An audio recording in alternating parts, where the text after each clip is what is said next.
Here comes my second video of revenge episode talks. I love the concept with one-word titles. As always, there were great title choices and thoughts, and in some the writing was not so great. Trust was a nice idea because Victoria does not trust Emily and Emily is not yet ready to trust Nolan. You really don't trust her, do you? Trust is the one luxury I cannot afford. Like most shows, the first couple of episodes were the best of revenge. Everything is new and they have not yet the problem that storylines must end up. I must say that I enjoyed Emily's first couple of takedowns very much. Even though, or maybe because they went so smoothly. Later on, especially in season 2, there were too many missions of her that failed. Though I know they did not go on like this forever, it was nice to see that Emily was successful at the beginning. What I did not like were the stories around her revenge ender. The opening with Daniel playing polo was just too much high class for me. It was funny seeing Emily almost stalking him. And how Victoria already tries to get dirt on her, though she is not even Daniel's girlfriend. That's your pretty little neighbor? Filthy rich and squeaky clean, as far as I can tell. Her daddy was a wealthy expat. Gave her enough to bounce around the globe collecting degrees and doing good deeds. A few stones left unturned, I don't expect much. Why are you so interested in this girl anyway? Because she's interested in my son. I promise you Emily Thorne is no cocktail waitress. I'm not interested in what she's not. I want to know who she is. A word on Emily's fashion. I really like Emily's blue dress. She does wear blue not very often. As I said in the pilot talks, she does uses creme and white colors to disguise herself and does not wear bold colors like red and blue very often. Besides this cocktail dress when she was stalking Daniel, I remember her blue dresses from season 2 when she was with Daniel in Los Angeles. There were 3 other blue dresses from the interviews with her and Daniel in season 2. And the television interview in season 4 where Emily aka Amanda revealed her story. If I read not too much in it, they used blue in these scenes because it stands for loyalty. In the interview in season 2 she is loyal to Daniel and the Grayson family, and in season 4 she is loyal to her father and revealed her story. Blue stands also for truth, so in my opinion this was a smart choice for her last interview. Anyway, I love how flawless her looks are. She does not need much accessories like a bracelet or a necklace in season 1. Even her earrings are not that big and prominent. What I dislike again in this scene is Ashley's little quiz. I know it should be fun and it should look playful. But as I said before, all scenes with Emily and Ashley establishing their friendship look quite forced. I really enjoyed her second target, Bill Harmon. It was a good choice for the beginning because in the end Grayson Global is an investment firm. I do not know how Americans see this, but in Europe we really hate investment bankers. We call them grasshopper, and even before the bank crisis in 2008 investment banks had not a good reputation in Europe. I know with this story arc there came a lot of clichés, like his gambling addict, but most clichés have a true core. Here in Germany we have our own scandal with a company called Wirecard. The CEO of this company for money services was a gambling addict, too. He peculated all the money from his customers and flee to South America or Arabia. Our police still does not know where he is hiding, and he is searched by Interpol all over the world. So I am more than happy with this victim on Emily's list. I love that the flashbacks are from Amanda's perspective. You really can see what a child is aware of even though she is still young. And the actress who portrays little Amanda Clarke is just fabulous. She is so sweet but so clever at the same time. Emily Allen Lind already has quite a great range of emotions. I must admit I really enjoyed Emily's close-ups. Her brown eyes are very pretty, but when she has this ice-cold look on her face she makes you pretty much nervous. I remember a documentary in which a victim said that her attacker almost became black eyes. The same you can see with Emily when she is in this state of mind. Later on, especially in season 3 and 4, she gets more soft. What I enjoyed, by the way. But here she is often quite bad. She is genuinely scary during her first takedowns. If anyone doubted Emily Van Camp could play a sociopath should take a look at these scenes from season 1. Another annoying thing even in later seasons were the storylines with the Porter boys, the money problems of his dad, and in season 2 the plot with the Ryan brothers were just so uninspired and boring.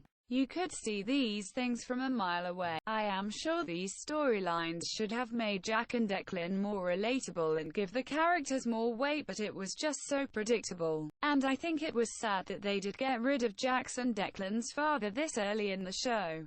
Yeah, Emily and Jack had something in common, but it would have been interesting to see what his father had to say about the decisions Jack made in season 1 and 2. And how he would have reacted when Formander came back in Jack's life. Besides Emily and Nolan, Jack did not have someone who told him what to do. And since most of the time in season 2 he had a grudge either on Emily or Nolan, Jack did not have someone who told him when he was going too far. I am happy that they abandoned the storyline with Nolan and Ashley quick. It was kind of creepy that he was after her, though she obviously was disgusted by him. An internal joke who works still for me is that Emily used her, at this time, not existing friendship with Nolan for her second takedown. Yes, we've been close for a long time. It is still funny to see how Nolan grows in the role of a friend and even brother for Emily. Besides Jack and Aidan, he really is the most important person for her.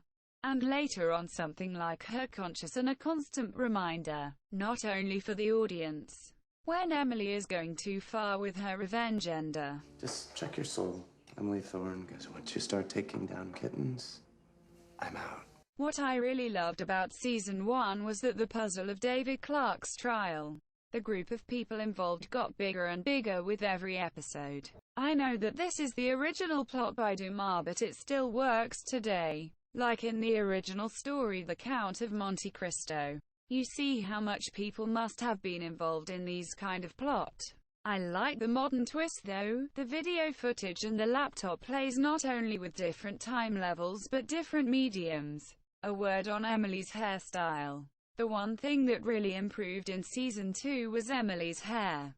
When she is wearing a ponytail it is not as bad as with this open curls. The orange tone from the pilot is thankfully gone, but I must admit I love the blonde hair with full volume from season 2 more. And her glamorous waves at the Monte Carlo event in season 3 were the best. Though story-wise Emily is not the type of woman who spends much time doing her hair.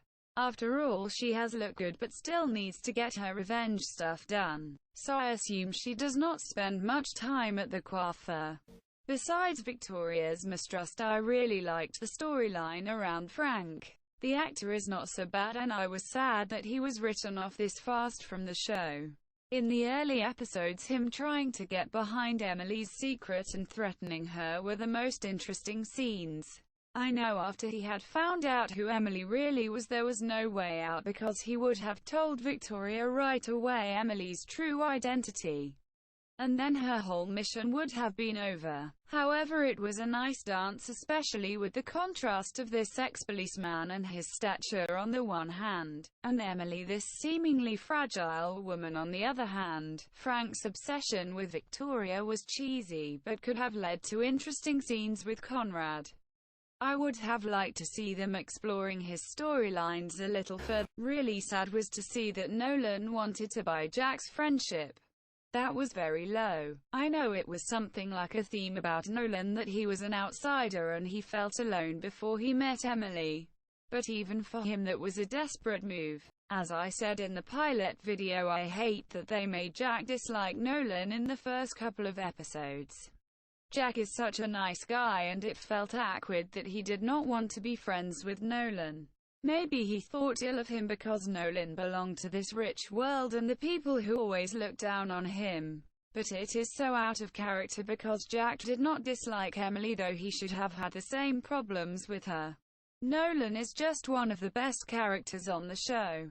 He is smart, funny, awfully kind, not to forget good looking. And he is always there when his closest friends are in need. I wish I would have such a great friend as Nolan. His relationship with Emily has become the core of Revenge. This scene with Emily and Nolan is on the edge. Emily still freaks me out when she throws threads at him, and he is just so cute. The idea of the beach house as Amanda's birthday gift is just so sweet and shows how much he cares about her. It's already in your name. Consider it a birthday gift for Amanda. Tomorrow is the big day, isn't it? And you can see how he gets a first crack in Emily's armor. By the way, I dislike Nolan's haircut in season 1 so much. He looks much better with short hair. I can only assume that they wanted to underline his nerdiness.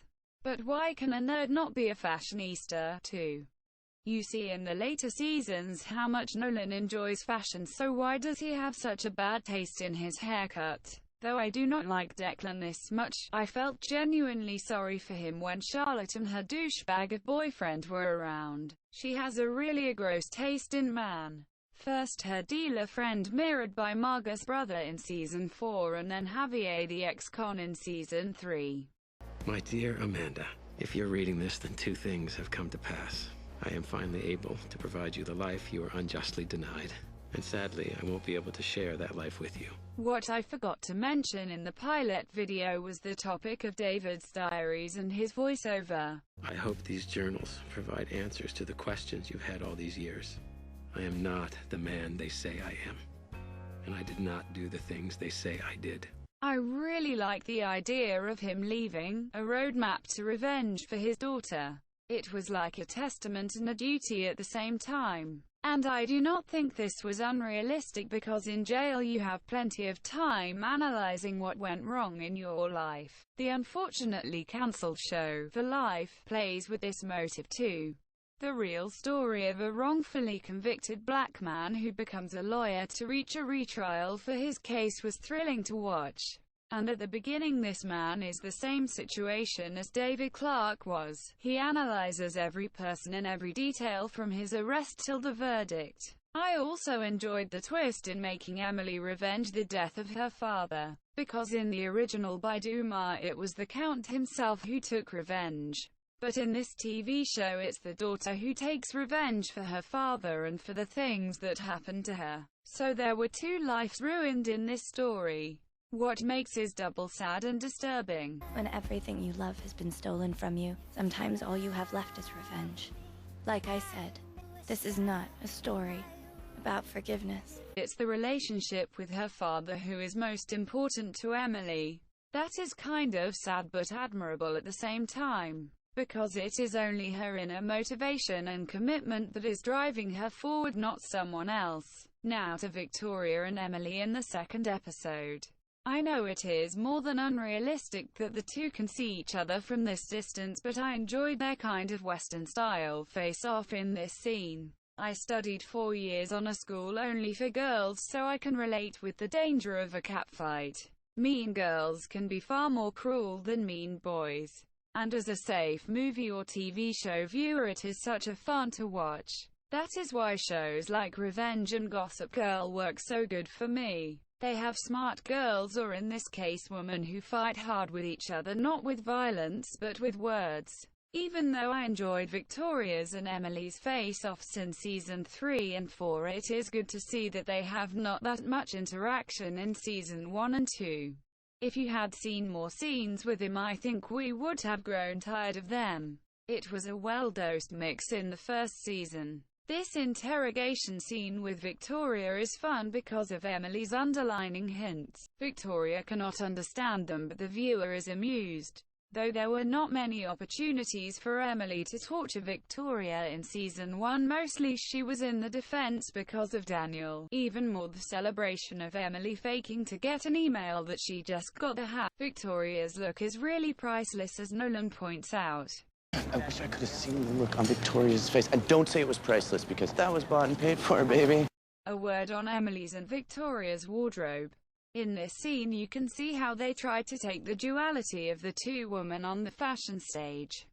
Victoria is wearing very tight dresses in bright colors, while Emily often wears pastel colors and form-fitting but not too tight clothes. Instead of Victoria she wears trousers like jeans, too. Besides 2 occasions I do not think I saw Victoria in trousers. Now about Emily and Daniel, or Emily and Josh. You can tell in this look of Emily how much she already likes Josh. I always thought maybe this was the reason why they did not want to play a romantic couple after all. Maybe Emily and Josh did not want to mix fantasy and reality. I love these beach scenes with Emily and Daniel. The light is just so amazing, you really want to be there. And her creme white dress with the little buttons is just nice and simple. And I love that she has her hair pinned up. It highlights her pretty swan-like neck. Emily does not wear her hair in that style very often, so it is a nice variation. And here comes the kissing scene, which is one of my favorites. I like the night shot and the cream colors of her dress and the white porch. Where we love is home. Home that our feet may leave, but not our heart. Oliver Wendell Holmes. Maybe I should have been a poet. Or maybe you still can be. I never liked the idea of Daniel being a poet. It pops up in different flashbacks, but I never really believed it because it appears so unfitting. This story arc, which will be more prominent in the flashback episode at the end of the season, seems like an internal joke, but no good one. It just seems so forced and predictable. They could have only made him an actor or singer to be more obvious. And even though he is not dumb, he obviously went to university like Emily too. Daniel does not seem like a guy who reads much or enjoys art. So him being interested in literature or poetry seems just not fitting. Maybe it looks romantic, but for me it is odd. But what I love at the end of this first kiss scene is the song. It is for revenge that I discovered this beautiful music of Agnes Obel. The lyrics are perfect for the show, which is why I made a music video with the song a couple years ago. What is wrong at the end of the day? What is really wrong? No one dares to say. You're not wrong, and there's only one right. But what is wrong when right is I decide. Right road away long ago. Before rescuing from below. I'm be mistaken, I know. But hey, we need to be somewhat foolish. Feeble minded, wrong and senseless. Right road out long ago. There's nothing more you need to know. There's nothing more you need to show. Disagree, 'cause Rome was made for you to be. And now to the actual takedown in this episode. I love how they train the viewers with Emily's looks.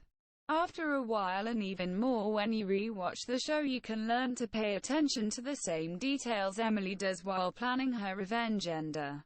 And again, it is just a nice touch that you see the solution at the end of the episode, so you can play a guessing game the whole time till the episode is over. It is almost funny what a soft target some of these men are. The show is always at its best when it is playing with expectations. As a young, beautiful woman, older man does not see a threat in Emily. They just see this harmless little girl and think they're much more clever than her and that she never would have the intention or the wit to screw him over.